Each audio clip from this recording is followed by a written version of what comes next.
Comics Broke Me is trending right now. One of my former SCAD classmates, Ian McGinty, passed away a few days ago. And while I've tentatively over the years had the courage to talk about how the comics industry has treated me and my experiences at SCAD, the backlash has always been really horrific.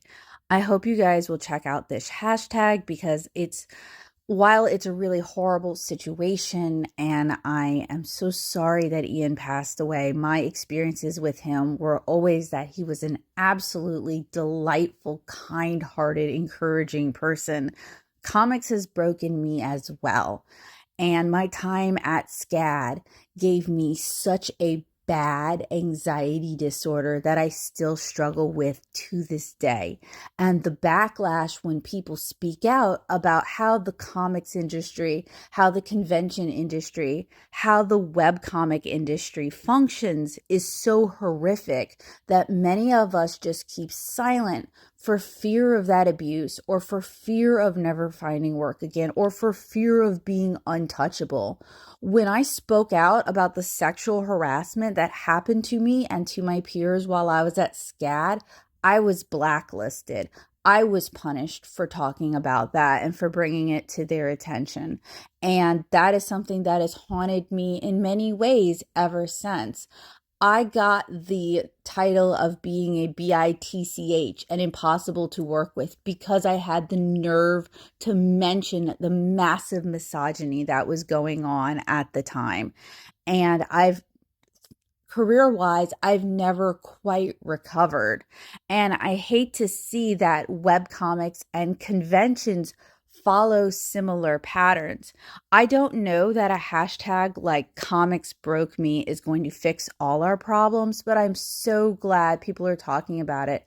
I'm so glad people who have careers that flourished more than mine did are being honest about it, because there is such a tendency to say, when you speak out about the systemic problems in this industry, the underpayment, the severe abuse many of us face, whether it's from publishers, from editors, or in my case, employers, like some of the libraries I've worked with or some of the schools I've worked with, mistreating me and my skill set because they don't want to pay what my time is legitimately worth.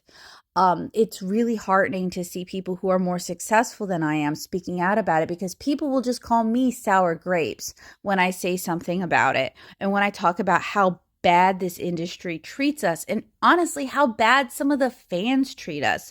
Whether you're coming at this from an industry perspective or you work in web comics, the treatment and the standards are just overall really rough, almost impossible to meet, almost impossible to thrive and succeed in.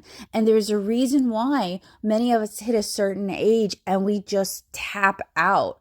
During the pandemic, I saw so many of my comics friends just be like, this is just, I can't anymore. I'm just done. This is one more thing to juggle and I just can't keep juggling it.